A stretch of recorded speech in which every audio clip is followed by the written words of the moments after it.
Hey guys, welcome to the first episode of Building with Arctica.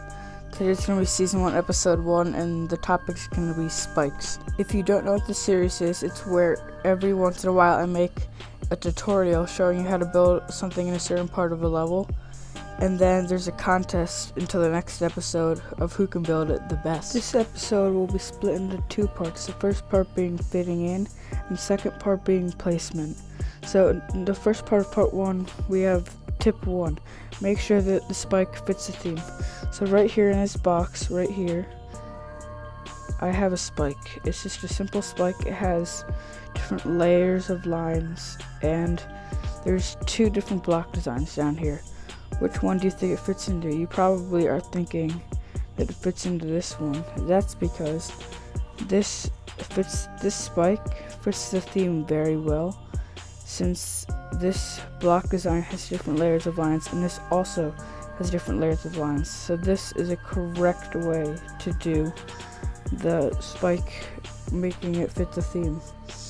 This is a bad example of a spike trying to fit the theme, because this is a very art styled block design, since it has like this grassy stuff and all the rocks, but this spike has different layers of lines, so it doesn't really fit the theme, and that's why this is a bad example. The second tip is to make sure that it fits the color scheme. Right here I have a simple spike with an outline that's white and a base color that is black, and it has some simple purple glow around it. This is a good example of it to the theme, and this is a bad example of the color. So pretty much in this one, and it fits the theme because the base color is also black, and it has the purple glow as well right here. That's why this one would fit the theme, and it also has the white outlines like this and like this. Over here is a bad example like fitting into the color theme, because this outline static block is black, and the outline in this is not black. If you change this color to black, if you changed it to white, it might fit in a little bit more, but the color scheme is still far different, since in this block design it's very blue, and in this spike it's purple. Tip 3 in trying to make the spike fit in with the rest of the level is originality. This is a very hard thing to do, since spikes are very small and the same style of spikes is used over and over again in levels, so it's very hard to be creative and original with them. Right here I have two different block designs that are fitting, and both spikes fit the theme very well. But this one is not a good example because it's very bland. It doesn't have much detail into it.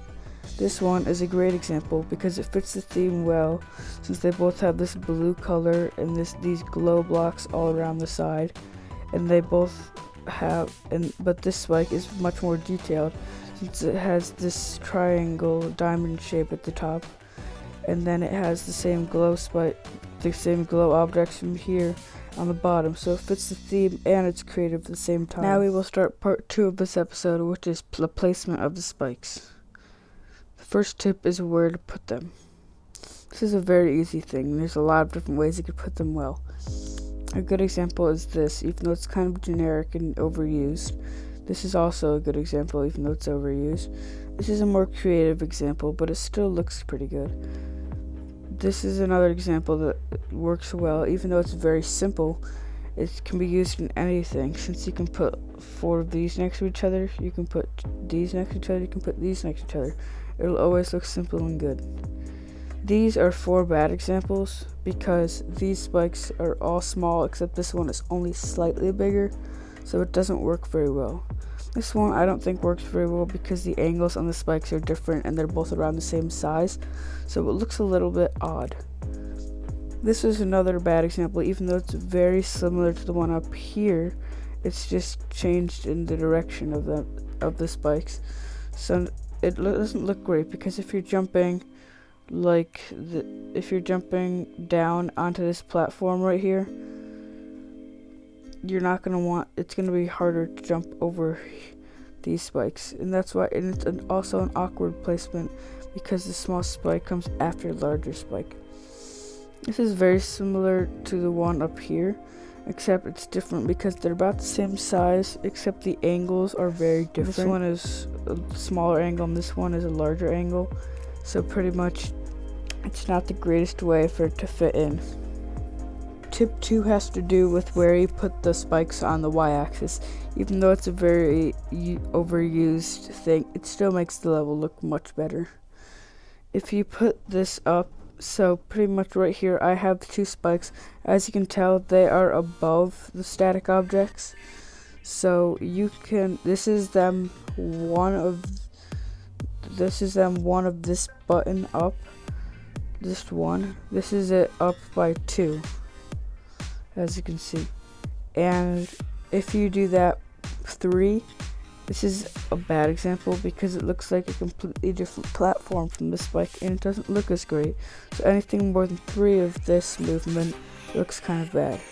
This is something you never ever want to do in your level, where the spikes go below the static object. Another thing is making them different y-axes. This makes it look a little bit awkward and random. So this is a very bad example. You do not want to do this in your level. Even just putting them like that makes it look better. This makes it look awkward and like unsimple and clean. This is another example of them not being the same y-axis. Last tip that I will be giving you is how to make the spike have a good rotation. Rotation isn't something you always need in a spike, but it can be a very useful thing at times. When you're doing this, it's usually on big areas that have at least 3 or more. When you only have 2, it doesn't look as good. So pretty much, it's a good example when you have some kind of ground spike over it, and then below it on a different layer, as this is B1 and this is T1. You want to have the spikes below it, and you want to have them at different rotations. So for example, they are all at a different rotation. A bad example is this is when this is a copy and pasted of these spikes, and you want to make sure that they don't have, or you want to make sure that they do have some kind of ground spike above them. And you don't want to just, I don't know if you guys can tell, but these are rotated a little bit, and just rotating them like this randomly, so even trying to make them fit onto the line doesn't look good because it makes it look a little bit odd. And now on to the contest. For this week's contest, I want all of you guys to build one block design with one spike on it. I don't care if the block design looks good. I just care if the spike is number 1, original, if number 2, if it's the color, number 3, if it's the theme of the block design, and number 4, it has a good placement on the y-axis and just where it's put. The top 5 will be featured in the next episode at the beginning of the episode, and the top 1 will get a shout out in the next episode with a link to their channel in the description. I hope you guys enjoyed this episode, and I hope you entered the contest, since it should take you less than 10 minutes to make it. So I recommend you all should join the contest.